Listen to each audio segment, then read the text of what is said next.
अस्सलाम वालेकुम। आज हम चैप्टर नंबर 2 करेंगे प्लाज्मा फिजिक्स का, उसे हम स्टार्ट करेंगे। और प्लाज्मा जो सेकंड चैप्टर प्लाज्मा फिजिक्स का वो है single particle of the motion. Plasma are complicated. Plasma क्या है? कॉम्प्लिकेटेड है। क्यों? Because the motion of the electron and ions are determined by the electric and magnetic field. क्यों? The motion of the electron and ions को हम determine कर सकते हैं by the electric and magnetic field से। हम डिटरमिन कर सकते हैं मोशन ऑफ द इलेक्ट्रॉन को किससे? इलेक्ट्रिक एंड मैग्नेटिक फील्ड के। But also change the field by the current they carry. अगर हम इलेक्ट्रिक फील्ड जब हम आयन से इलेक्ट्रॉन जब मूव करेंगे electric field and magnetic field को, उनकी क्या होगी? दे है उनकी करंट भी वहाँ से जनरेट होगा, करंट भी होगा। यहाँ से जो हमने स्टडी करना है कि प्लाज्मा पार्टिकल पर क्या इफेक्ट पड़ रहा है इलेक्ट्रिक और मैग्नेटिक फील्ड का। For no we shall ignore the second part of the problem। हमने सेकंड पार्ट है मतलब कि हमने electric field of electrons and ions के जो है उसके ऊपर उनकी जो electric field and magnetic field है उनको क्या हमने इग्नोर कर देना है और हमने ज्यूम करना है दैट फील्ड आर प्रिस्क्राइब्ड। ठीक हो गया। Even so calculating the motion of a charge particle can be quite hard. कि वो क्या है? कैन बी जो उसको कैलकुलेट करना है वो थोड़ा सा मुश्किल है, लेकिन चले। इक्वेशन ऑफ द मोशन जो है वो आपको पता है, एफ इज इक्वल टू, यहाँ पे हमने दो इक्वेशंस को कंपेयर किया, एक न्यूटन सेकंड लॉ को और फोर्स को, और दूसरी हमने क्या करी, लोरेंट्ज फोर्स को, उन दोनों को हमने कंपेयर किया है। F is equal to Q we cross P plus Q E. Newton second law आपको पता है M is equal to A होता है, और ए को आपको पता है एक्सेलरेशन को आप d v over D T लिख सकते हैं, और जो rate of change of velocity acceleration होता है, और ये हमारे पास q v plus q we cross p, ये हमारे पास लोरेंट्ज फोर्स है और इसको हम rate of change of momentum कहते हैं। यूनिफॉर्म ई एंड बी में फील्ड है, उसमें हमने ये टॉपिक है हमारा, उसमें हमने केस 1 स्टडी करना है। केस 1 हमारे पास क्या है? Uniform B magnetic field and E हमने सपोज कर दिया 0 है। हमने यूनिफॉर्म बी मैग्नेटिक फील्ड ले रहे हैं, लेकिन हमने सपोज किया कि हमारे पास जो इलेक्ट्रिक फील्ड है वो क्या है? 0 है। In this case a particle has a simple cyclotron gyration. The equation of the motion is this. Equation of motion अब बिकम क्या होगी? ये वाली बन गया, V dot is equal to Q over M V cross B. क्योंकि हमने जो सेकेंड पार्ट था क्यू ई वाला, वो क्या हमने इसको क्या, ई को हम 0 है तो वो क्या हो जाएगा? 0 हो जाएगा। आगे हमने एज्यूम किया, we can assume that B is equal to B Z unit vector, कि हमने जो मैग्नेटिक फील्ड है वो अलोंग द जी डायरेक्शन में, सिर्फ एक डायरेक्शन में, एक्स और वाई डायरेक्शन में नहीं है।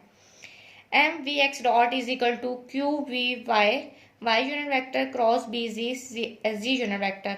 ये वाली इक्वेशन कैसे आई है? ये वाली इक्वेशन इस वाली इक्वेशन से आई है। हमने यहाँ पे क्या किया, वी डॉट को हमने यहाँ पे इसको एक्सपेंड कर दिया 3 डायरेक्शन के अंदर, V X I unit vector plus V Y J unit vector plus V Z K unit vector, और क्यू बाई एम ऐसा हो रहेगी, और वी क्रॉस बी को हमने क्या कर दिया, इसको भी हमने अगर खोलेंगे तो हम डिटरमिनेंट फॉर्म में लिख सकते हैं, I J K V X V Y V Z, और ये सिर्फ बी यहाँ पे आ जाएगा। हमने डिटरमिनेंट ओपन करेंगे तो हमारे पास एट द एंड जो रिजल्ट आएगा आई यूनिट वेक्टर के अंदर हमने क्या कंपेयर कर देना है, तो हमारे पास वी एक्स की जो वैल्यू होगी वो क्यू बी ओवर एम और वी वाई आ जाएगा, और आई यूनिट वेक्टर होगा। इसको भी अगर हम खोलते हैं तो हमारे पास क्या आ जाएगा, क्यू बी और वी वाई, और ये जब जेड का वो होगा क्रॉस होगा तो हमारे पास क्या, आई यूनिट वेक्टर आ जाएगा। पहली इक्वेशन जो हमारे पास जो बनी है वो हमारे पास ये है, M V X dot is equal Q B over we x, और सेकेंड अगर जे यूनिट वेक्टर को अगर हम कंपेयर करेंगे तो हमारे पास m v dot Y is equal to minus q B over we x. यहाँ से वी डॉट वाई हमने निकाल दिया is equal to minus q B over m और वी एक्स, और अगर हम यूजिंग इक्वेशन नंबर 1 कर रहे हैं तो हमारे पास क्या आ जाएगा, इसको हम डबल डेरिवेटिव लिया है, इस वाली इक्वेशन नंबर 1 का हमने डबल डेरिवेटिव लिया, v x double dot is equal to Q over m over B v single dot y आ गया। ये डॉट का मतलब है कि ये डबल डेरिवेटिव है और ये सिंगल डेरिवेटिव है। वी डॉट वाई यहाँ पे जो सिंगल डेरिवेटिव है इसकी जो वैल्यू है ये वाली हमने इस इक्वेशन में पुट कर देनी है, तो हमारे पास q B over m minus q B over m over we x आ जाएगा, और v double x dot is equal to minus q B over m का whole square. V x again हमने ये जो ऊपर हमने जो डॉट वाली जो ली थी इसका पहले हमने डबल डेरिवेटिव लिया, डबल डेरिवेटिव लेके अब यहाँ वी एक्स डॉट आ गया, तो वी एक्स डॉट की वैल्यू हमने यहाँ पुट करके तो हमारे पास क्या आ जाएगा minus q B over m over whole square v y आ जाएगी। हमारे पास क्वेश्चन नंबर 3 है, ये हमारे पास क्वेश्चन नंबर 4 है। आगे हम साइक्लोट्रॉन की फ्रीक्वेंसी है, साइक्लोट्रॉन की फ्रीक्वेंसी क्या होती है क्यू बी अवर एम, ये हमारे पास किस चीज़ के ओर है मेगा सी के इक्वल होती है। ये वाली वैल्यू हम यहाँ पे पुट कर देंगे, यहाँ पे भी क्यू बी अवर एम है, यहाँ पे क्यू बी अवर एम है, तो ये हमारे पास इक्वेशन क्या बन जाएगी V x double dot is equal to minus omega C square over we X, V double dot Y is equal to minus omega C square over V Y बन जाएगा। अब जो सोल्यूशन है इन दोनों इक्वेशन का वो हम इसको देखते हैं। The solution of the equation number 3, equation 3 ये बन गई थी ना, उसको हमने मेगा सी के साथ कर दिया था, तो एक्स का क्या होगा V X is equal to V T exponential iota mega C over T. इसमें हम परपेंडिकुलर ले रहे हैं और पैरेलल क्यों नहीं ले रहे, वी परपेंडिकुलर इसलिए ले रहे हैं क्योंकि हमारे पास बी क्रॉस जब बी करेंगे तो हमारे पास पैरेलल जो वेक्टर होगा वो हमारे पास क्या हो जाएगा 0 हो जाएगा। ठीक हो गया। तो हमारे पास v x exponential iota mega सी ओवर टी, और वी एक्स को आप लिख सकते हैं एक्स डॉट भी लिख सकते हैं क्योंकि ये rate of change of displacement है। अब यूजिंग हमने क्वेश्चन नंबर 1 करना है, क्वेश्चन नंबर 1 से हमने क्या वी वाई की वैल्यू निकाल देनी है। ये हमारे पास क्वेश्चन नंबर 1 है, यहाँ से वी वाई के निकलेंगे तो क्या हो जाएगा Q B sorry M over Q B और वी एक्स डॉट निकल आएगा। तो ये वाली अगेन सेम यही वैल्यू है जो मैंने यहाँ पे लिखी हुई है, V Y is equal to M over Q P V X dot की ये जो वी एक्स निकला है इसका आप डॉट लेंगे तो हम यहाँ पे पुट कर दें, मीन्स इसका वी एक्स का डेरिवेटिव लेंगे, B t exponential iota mega सी ओवर टी और योटा मेगा सी आ जाएगा। और इसको ओपन करेंगे तो ये आपको पता है किस चीज़ के इक्वल हो गया, 1 ओवर ओमेगा सी के इक्वल हो गया, we t perpendicular iota mega C exponential iota mega C over t, ये ओमेगा सी और यहाँ से ये ओमेगा सी कैंसिल हो गया, तो जो वैल्यू होगी वो plus minus v perpendicular iota v perpendicular exponential iota mega सी ओवर टी आ गया। ये हमारे पास क्या आ गया वी वाई आ गया। और वी वाई आपको पता है कि हम उसको क्या लिख सकते हैं वाई डॉट यूनिट वेक्टर। ठीक हो गया, क्योंकि rate of change of displacement ही है। इक्वेशन नंबर जो 5 थी एक्स डॉट वाली, हम उसको क्या करने हैं इंटीग्रेट करने लगे हैं, और एक्स डॉट की जो हमने लिमिट ली एक्स नॉट से एक्स है is equal to integration V perpendicular exponential omega C over T है। एक्स डॉट को हम D X over D T लिख सकते हैं, डी टी को हम दूसरी साइड मल्टीप्लाई कर देंगे, तो इसके बाद हम इंटीग्रेशन करेंगे। इंटीग्रेशन क्या हो गया x minus x not limit put करके, क्योंकि इंटीग्रेशन करेंगे तो इंटीग्रेशन और डी कैंसिल हो जाएगा, जब हम लिमिट पुट करेंगे तो हमारे पास एक्स माइनस एक्स नॉट हो जाएगा, पर माइनस लोअर लिमिट आ जाएगी, is equal to V T exponential iota mega C over T. इसके जब इंटीग्रेट करेंगे with respect to D T तो हमारे पास क्या हो जाएगा डिवाइडेड बाय में अयोटा मेगा सी आ जाएगा। ये X minus x naught is equal to minus iota V T over mega C exponential iota mega C over T है। ये जो चीज़ है ये हमारे पास क्या बन गई है आर एल। आर एल कैसे बनी है कि हमारे पास v is equal to r omega होता है, तो यहाँ से v is equal to r omega, r आपने निकाला वी ओवर ओमेगा, तो ये सेम वैल्यू है आपके यहाँ पे, ये चीज़ है वी बाय ओमेगा। तो यहाँ पे आर एल इसको लार्मस रेडियस कहते हैं, क्योंकि जो इसमें हमसे सर्कल बन रहा है वो उसको हम क्या कह रहे हैं लार्मस सर्कल कह रहे हैं, तो उसका जो रेडियस होगा उसको हम क्या कहेंगे लार्मस रेडियस। आगे इसकी जो वैल्यू हो गया x minus x naught equal का निशाना minus iota r L exponential iota mega सी ओवर टी है। X minus x naught is equal to minus iota r l, हमने एक्सपोनेंशियल खोल दिया है, खोलेंगे तो हमारे पास क्या आ जाएगा cos omega c t plus iota sine omega सी ओवर टी आ जाएगा। तो x minus x naught is equal to हमने क्या रियल वाला पार्ट लेना, इमेजिनरी नहीं पार्ट लेना, तो ये वाला जो होगा माइनस अयोटा, अयोटा क्या हो जाएगा यहाँ पे अयोटा स्केयर आपको पता है माइनस हो जाएगा, माइनस माइनस क्या हो जाए प्लस हो जाएगा, तो ये वाला जो है हमारे पास आर एल साइन ओमेगा सी ओवर टी आ जाएगा।